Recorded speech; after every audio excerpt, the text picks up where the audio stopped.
नमस्कार, नीलम फॅशन क्रिएशनमध्ये तुम्हा सर्वांचं खूप खूप स्वागत आहे। आजच्या व्हिडिओमध्ये मी तुम्हाला पुढचा भाग कमी आणि पाठीमागचा भाग जास्त किंवा पाठीमागचा भाग कमी आणि पुढचा भाग जास्त होत असेल तर कशा पद्धतीने तुम्ही स्टिचिंग करताना टिप्स वापरायचे आहेत हे मी तुम्हाला एकदम परफेक्ट असं समजावून सांगणार आहे। तर पुढचा भाग तयार करण्याच्या आधी आपण असा बॅक पार्ट तयार करून घ्यायचा आहे। इथे मी बॅक पार्ट जो आहे तो पहा तयार करून घेतलाय।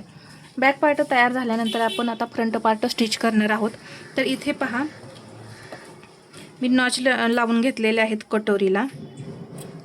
जर कटोरी ब्लाउज तुम्ही पेपर कटिंग पाहिलं असेल तर त्यामध्ये पहा आपण टक्स जो आहे तो मार्किंग करून घेतलेला असतो। आता इथे हे नॉच आहेत तर मी पहा हे बरोबर हे जे टोकावरती टोक आहे ते ठेवणार आहे, त्यामुळे तुमची कटोरी जे टक्स आहे तो अजिबात तिरका होणार नाही। आता इथून मी टक्स स्टिच करून घेणार आहे। तर मला हवी आहे कटोरी 5.5 इंच,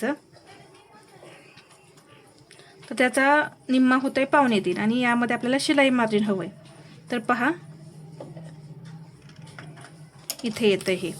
तर या पद्धतीने सुद्धा तुम्ही टक्स घेऊ शकता आणि 2.25 इंच मी टक्सची उंची घेतली। आता आधी हा मी टक्स देऊन घेते आणि मग परत आपण कटोरी परत एकदा चेक करायची।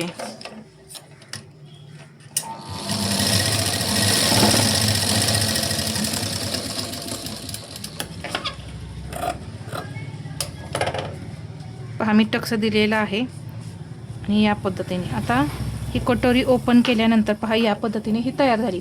आता हा टक्स पहा बरोबर सेंटरला आलेला आहे, कुठेही तिरका वगैरे झालेला नाही। आता कटोरी चेक करून घेऊ। कटोरी चेक करताना पहा 5.5 इंच मला कटोरी हवी आहे। ही कटोरी मोठी होती, पहा या इथे 1 इंचाने जवळपास ही कटोरी मोठी होती। तर आपण काय करणार आहे, अजून थोडा टक्स देऊन घेणार आहे।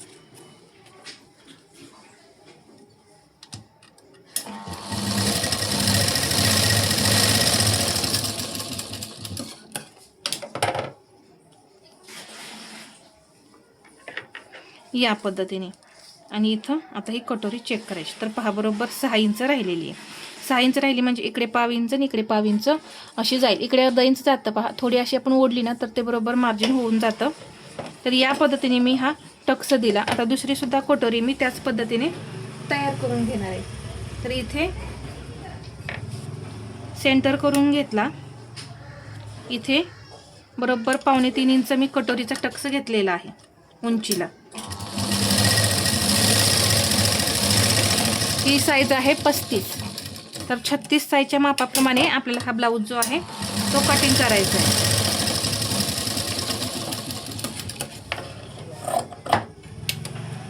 मुंडा घेर वगैरे एकदम परफेक्ट असं मोजूनच घ्यायचं।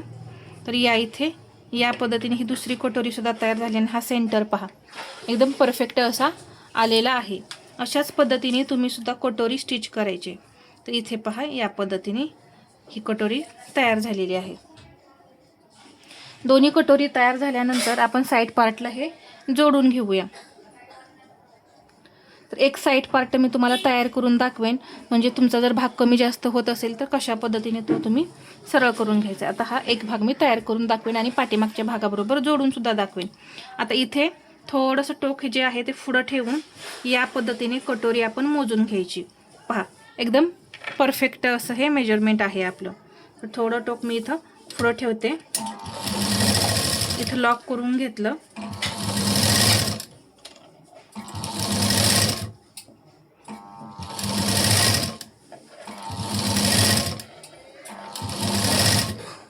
पहा इथे एकदम परफेक्ट अशी आपली कटोरी जी आहे ती तयार झालेली आहे। आता इथे मी डबल शिलाई सुद्धा देऊन घेते पहा।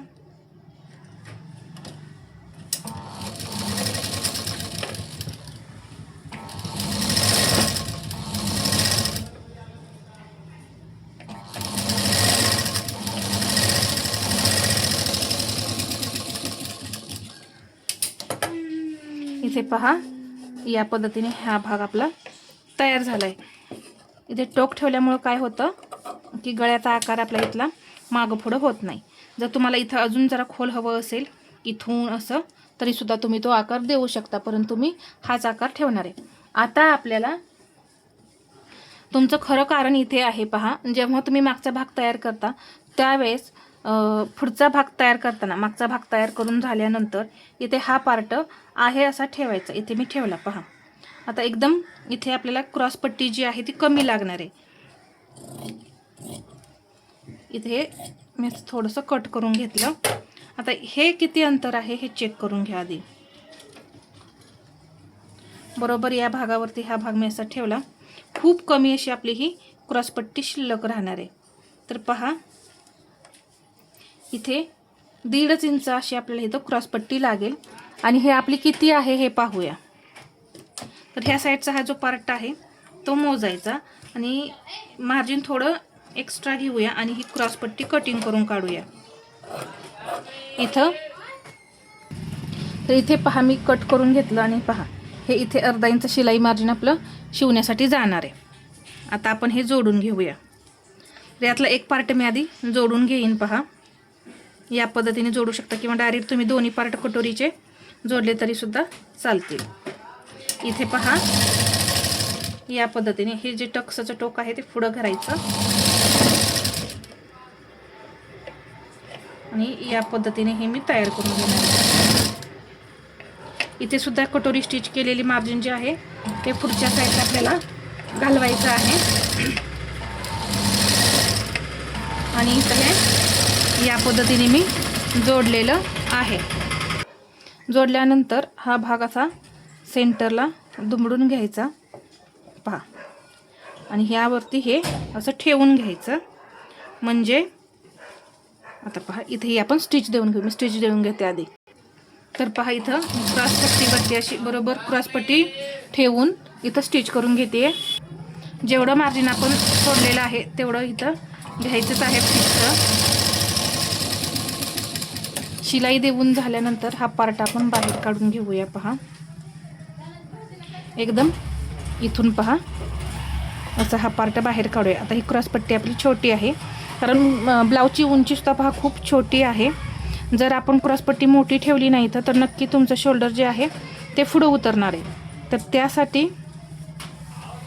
या पद्धतीने आपण क्रॉसपट्टी कमी काढायची म्हणजे शोल्डर पुढं उतरत नाही. ब्लाऊजची उंची कमी असेल किंवा हेवी साईज असेल त्यामध्ये आपल्याला या पद्धतीने बदल करायचे. आता इथे हे तिरकं जे झालेलं आहे त्याचं मी कट करून काढलेलं आहे. आता इकडे सुद्धा हा एक्स्ट्रा भाग आहे तो मी कटिंग करून घेईन. आता इथं हा पार्ट असा ठेवायचा आहे आणि हे जोडून पाहायचं. तर पहा एकदम परफेक्टच येणार आहे. पहा इथे पहा दोन्ही पार्ट तुमचे एकदम परफेक्ट असे तयार झालेले आहेत. कुठेही हा पार्ट तुमचा कमी जास्त असा झालेला नाही. दुसरा सुद्धा पार्ट आपण याच पद्धतीने तयार करून घेणार आहे. म्हणजे काय होतं तुमचा पाठीमागचा आणि पुढचा भाग कमी जास्त अजिबात होत नाही.